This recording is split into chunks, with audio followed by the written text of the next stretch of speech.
नमस्कार, आप देख रहे हैं रणभेरी और मैं हूं आपके साथ शांतनु त्रिपाठी। 2022 के चुनाव की रणभेरी बच चुकी है। लगभग हर सियासी दलों ने अपनी पहली और दूसरी लिस्ट भी जारी कर दी है। सभी प्रत्याशी अब अपनी जीत की ताल ठोकने में लगे हुए हैं और इसी को लेकर रणभेरी में आज बात करेंगे मेरठ की शहर विधानसभा सीट की और जानेंगे कि क्या है विधायक जी की जमीनी हकीकत।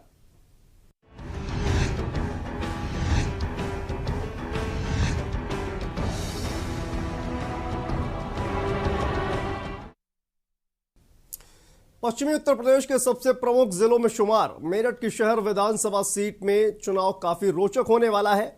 एक तरह से यह सीट बीजेपी का ही गढ़ मानी जाती है, लेकिन पिछले चुनाव में यहां सपा ने बीजेपी को करारी हार देकर अपनी जीत का परचम लहराया था। इस सीट पर 2017 के विधानसभा चुनाव में समाजवादी पार्टी के रफीक अंसारी ने भारतीय जनता पार्टी के कद्दावर नेता और पूर्व प्रदेश अध्यक्ष और 4 बार के विधायक रहे लक्ष्मीकांत वाजपेयी को हराया था। विधायक जी के पुराने काम को देखते हुए आज हम रणभेरी में बात करेंगे इस क्षेत्र में आखिर कौन बेहतर रहा। पहले इस पर देखिए हमारी एक खास रिपोर्ट और उसके बाद आपको दिखाएंगे हमारे संवाददाता ने किस तरह जनता के बीच जाकर विधायक जी के कामों का सर्वे किया और जाना कि विधायक जी ने अपने कार्यकाल में क्या क्या काम किए।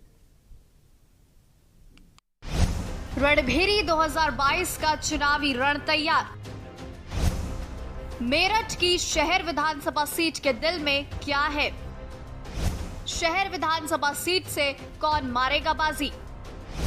कितना उम्मीदों पर खरे उतरे विधायक? शहर विधानसभा सीट पर सबकी निगाह।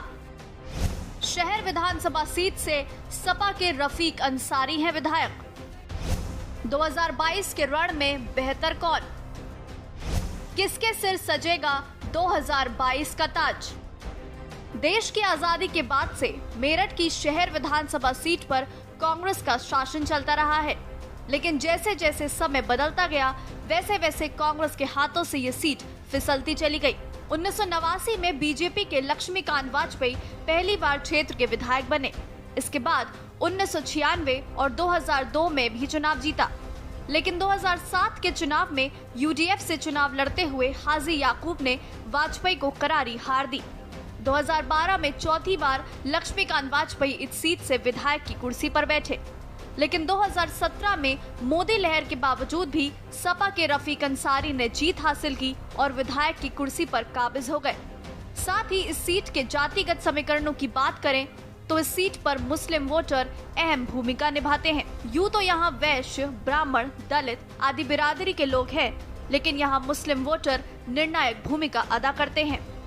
मेरठ की शहर विधानसभा में मतदाता कुल मतदाता 3,11,727, पुरुष मतदाता 1,69,259, महिला मतदाता 1,42,000।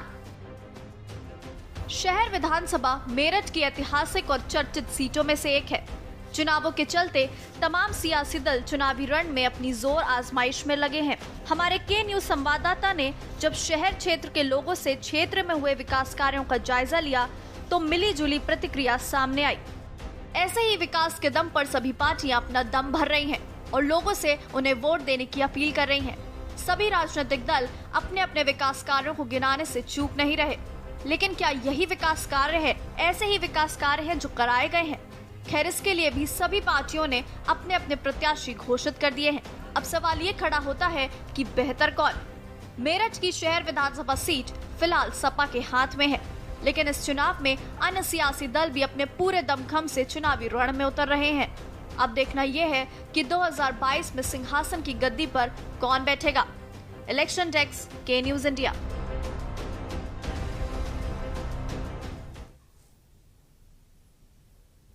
तो फिलहाल रणभेरी में वक्त है छोटे से ब्रेक का, जल्द वापस लौटते हैं।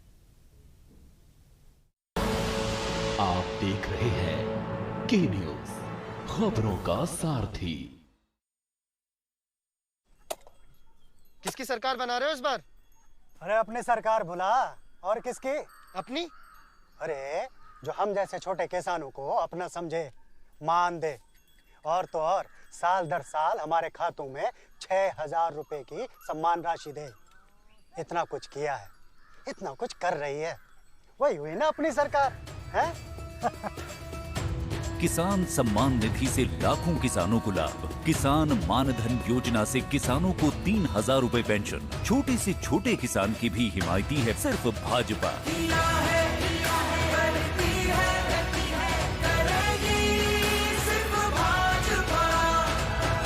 उत्तराखंड की पुकार, मोदी धामी सरकार। आप देख रहे हैं के न्यूज, खबरों का सारथी। ब्रेक के बाद आप सभी का स्वागत है और आपको सीधा बदायूं लिए चलते हैं जहां पर अमित शाह कुछ कह रहे हैं। कहा थी 7वें नंबर 5 ही साल में मोदी जी और योगी जी ने उत्तर प्रदेश की अर्थव्यवस्था को 7वें नंबर से छलांग लगाकर दूसरे नंबर पर पहुंचाने का काम कर दिया है। मगर आप संतुष्ट मत होइए, फिर से एक बार भारतीय जनता पार्टी की बना दीजिए सरकार। उत्तर प्रदेश देश में 1 नंबर की अर्थव्यवस्था बनेगा, 1 नंबर। मित्रों, नरेंद्र मोदी जी ने देश को सुरक्षित करने का काम किया। मित्रों, आप मुझे बताओ, कश्मीर भारत का अभिन्न अंग है या नहीं है? जोर से बोलो। सब लोग चाहते हो ना कश्मीर भारत के साथ रहे? चाहते हैं या नहीं चाहते हैं?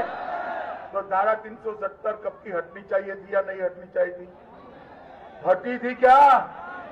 35 से हटी थी क्या? जोर से बोलो, हटी थी। आपने दूसरी बार मोदी जी को प्रधानमंत्री बनाया। 5 अगस्त 2019 को मोदी जी ने धारा 370 को उखाड़ कर फेंक। ये सपा बसपा कांग्रेस इसका विरोध करते थे। आएंगे नहीं, मुझे भरोसा है यहां नहीं आएंगे। मगर आए तो संसद वालों पूछोगे अखिलेश जी को कि भाई धारा 370 का विरोध क्यों करते थे? पूछोगे क्या? पूछोगे या नहीं पूछोगे? अरे अखिलेश बाबू, संसद में आप मेरे सामने खड़े रहकर कहते थे खून की नदियां बहेगी अगर धारा 370 हटा दिया। खून की नदियां छोड़िए, कंकड़ डालने की किसकी हिम्मत नहीं हुई मित्रों। कंकड़ ये नरेंद्र मोदी सरकार, देश को सुरक्षित करना मोदी जी जानते हैं। और अब आपको सीधा पिथौरागढ़ लिए चलते हैं जहां पर उत्तराखंड के मुख्यमंत्री पुष्कर सिंह धामी कुछ कह रहे हैं। पूर्व मंडल अध्यक्षों में विक्रम सिंह धामी जी, महेश पंत जी, जीवन पाठक जी, किशन लाल जी, ललित पाठक जी एवं भगवान वल्लभ पंत जी, कुशल सिंह जी, विमल रावल जी, सुरेश जोशी जी, महेश जोशी जी, रघुवीर बनकोटी जी, रविंद्र बनकोटी जी, भूपेश बनकोटी जी, हीरा सिंह बनकोटी जी, देवेंद्र बनकोटी जी समेत अब मैं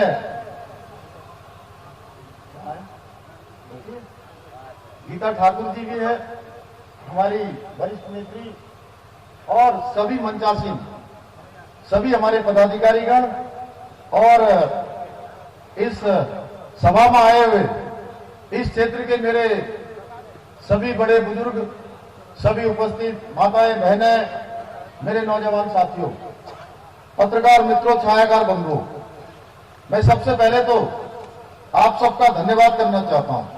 आप सबका मैं आभारी हूं कि वास्तव में जैसे ही आज बेरीनाग के अंदर घुसे हैं, जिस प्रकार का जोश, जिस प्रकार का आप लोगों ने स्वागत किया है और जिस प्रकार का समर्थन दिया है, अब मुझे कोई संशय नहीं लगता है कि गंगोली हाट विधानसभा क्षेत्र से इस बार भारी बहुमत से कमल का फूल खिलने वाला है।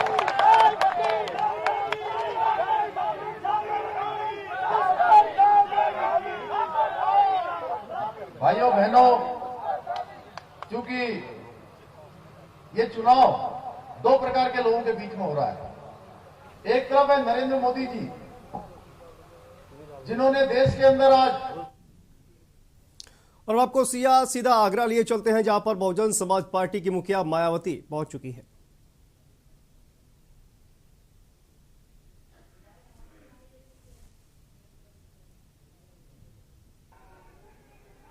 चुनावी जनसभा में इकट्ठा हुए बीएसपी के सभी छोटे बड़े पदाधिकारियों एवं कार्यकर्तागण, आज आप लोग उत्तर प्रदेश में विधानसभा के लिए हो रहे आम चुनाव में कोरोना नियमों का पालन करते हुए अपनी पार्टी के उम्मीदवारों के समर्थन में मुझे सुनने के लिए यहाँ इकट्ठा हुए हैं, तो उसके लिए मैं आप सभी लोगों का हार्दिक दिल से आभार प्रकट करती हूँ। और अब मैं सबसे पहले अपनी पार्टी के संबंध में ये कहना जरूरी समझती हूँ कि हमारी पार्टी ये चुनाव उत्तर प्रदेश की लगभग सभी विधानसभा की सीटों पर अकेले अपने बलबूते पर ही पूरी तैयारी व दमदारी के साथ यहाँ सन 2007 की तरह फिर से अपनी पार्टी की पूर्ण बहुमत की सरकार बनाने के लिए लड़ रही है, ताकि आपको वर्तमान में भाजपा के चल रहे जातिवादी, संकीर्ण, अहंकारी व तानाशाही वाले शासन से मुक्ति मिल सके। इसके साथ ही हमारी पार्टी ने पूर्व की तरह इस चुनाव में भी बीएसपी से जुड़ने की तादाद को ध्यान में रखकर फिर उसी अनुपात में ही यहाँ सर्व समाज के लोगों को टिकट भी दिए हैं। और अब इस चुनाव में आप लोगों को अपना वोट कांग्रेस, बीजेपी, सपा व अन्य विरोधी पार्टियों को न देकर केवल अपनी एकमात्र हितैषी पार्टी बीएसपी को ही देना क्यों जरूरी है, इसे आप लोगों को समझना होगा। हालांकि इस संदर्भ में आप लोगों को ये मालूम है कि आजादी के बाद शुरू में काफी लंबे समय तक केंद्र व उत्तर प्रदेश सहित देश के अधिकांश राज्यों में भी कांग्रेस पार्टी की ही अकेले यहाँ सरकारें रही हैं, किंतु इनकी गलत नीतियों व गलत कार्य प्रणाली की वजह से ही अब ये पार्टी केंद्र के साथ साथ बहुत पहले ही उत्तर प्रदेश की सत्ता से भी बाहर हो गई है। इसके साथ ही ये पार्टी जबरदस्त जातिवादी होने के कारण शुरू से ही हर मामले में यहाँ दलित, आदिवासी व अन्य पिछड़ा वर्ग विरोधी पार्टी भी रही है और अभी भी है, जिस कारण केंद्र में रही इस कांग्रेस पार्टी की सरकार ने इन वर्गों के मसीहा व भारतीय संविधान के मूल निर्माता परम पूज्य बाबा साहब डॉक्टर भीमराव अंबेडकर को भारत रत्न की उपाधि से भी सम्मानित नहीं किया था, जिसके लिए वो हर प्रकार से पात्र भी थे।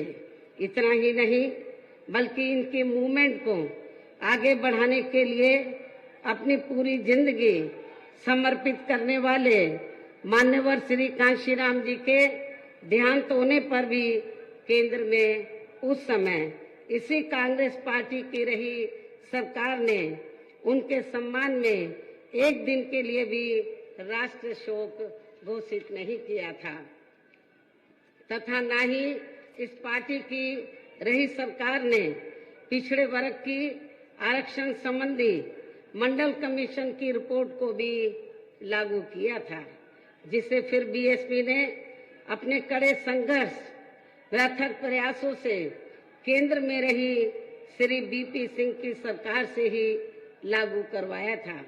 साथ ही इसी सरकार में ही बाबा साहब डॉक्टर भीमराव अंबेडकर को भी भारत रत्न की उपाधि से सम्मानित किया गया था, जो इनके अपार अनुयायियों की वर्षों से ये दिली चाहत भी थी।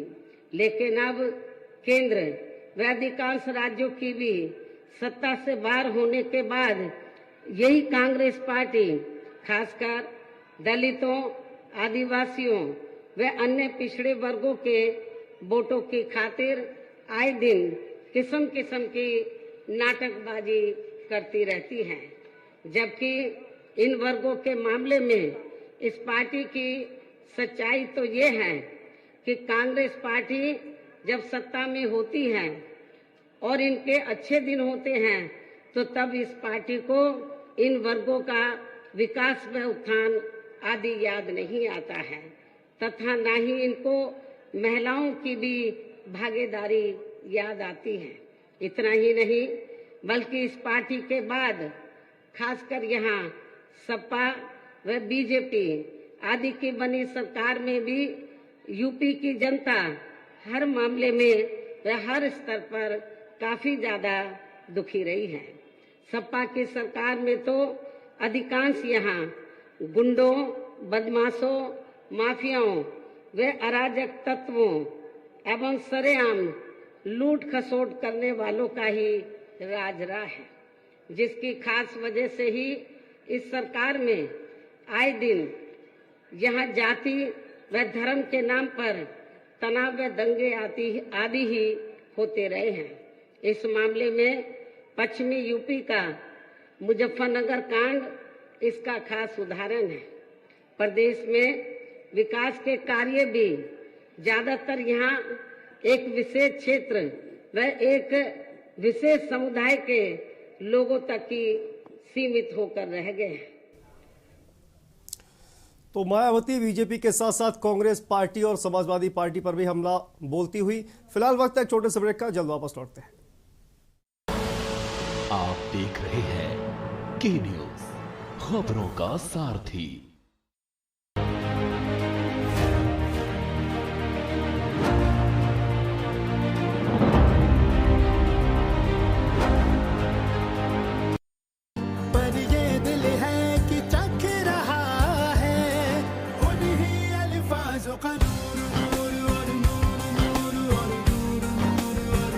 दूर कितना भी जाओ, इस जुबान से दूर ना जा पाओगे।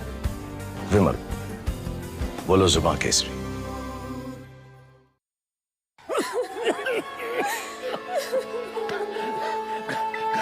घबराने की बात थी, लेकिन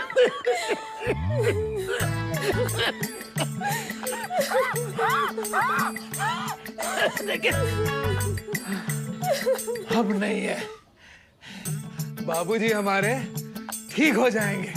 क्यों बाबूजी? इससे अच्छा तो आउट हो जा। जी हाँ, प्रेडिक्ट करें क्रिकेट रिजल्ट्स और जीते लाखों सिर्फ Sky 247 पर। कहीं भी कभी भी 24/7 entertainment only on Sky 247. Download the Sky 247 app today. This game involves an element of financial risk and may be addictive. Please play responsibly at your own risk.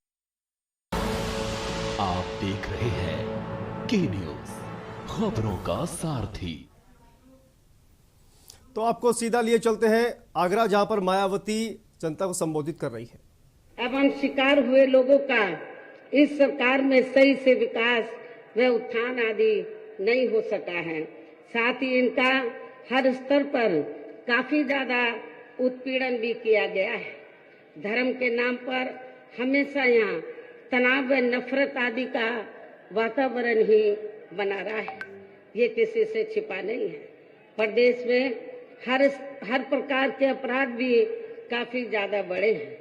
खासकर दलित व महिलाएं भी इस सरकार में कतई भी सुरक्षित नहीं रही हैं। लेकिन मीडिया में इनके आंकड़ों को ज्यादातर दबा दिया जाता है। आपके आगरा में तो इतना बुरा हाल है दलितों का कि पुलिस की कस्टडी में तो दलित वर्ग के एक नव युवक को मार दिया जाता है। ये भी किसी से छिपा नहीं है। इसके अलावा प्रदेश में गरीबों, मजदूरों, बेरोजगारों व अन्य मेहनतकश लोगों के साथ साथ दलितों, आदिवासियों, अन्य पिछड़े वर्गों, मुस्लिम एवं अन्य धार्मिक अल्पसंख्यक समाज के लोगों के हित व कल्याण के लिए वर्षों से जो भी यहाँ सरकारी योजनाएं चल रही थी तो उनका भी इन्हें इस सरकार में सही से पूरा लाभ नहीं मिल सका है। खासकर दलितों व पिछड़ों को आरक्षण का भी पूरा लाभ नहीं मिल सका है, क्योंकि इन्होंने ज्यादातर सरकारी कार्य प्राइवेट सेक्टर के जरिए ही कराए हैं, जिसमें इनके लिए आरक्षण की कोई भी व्यवस्था नहीं है। सरकारी नौकरियों में भी इनका आरक्षण का कोटा भाजपा सरकार में भी पूरा नहीं किया गया है। मुस्लिम व अन्य धार्मिक अल्पसंख्यक समाज के लोगों के साथ तो बीजेपी की सरकार में अधिकांश इन्होंने पक्षपात वाला रवैया ही अपनाया है।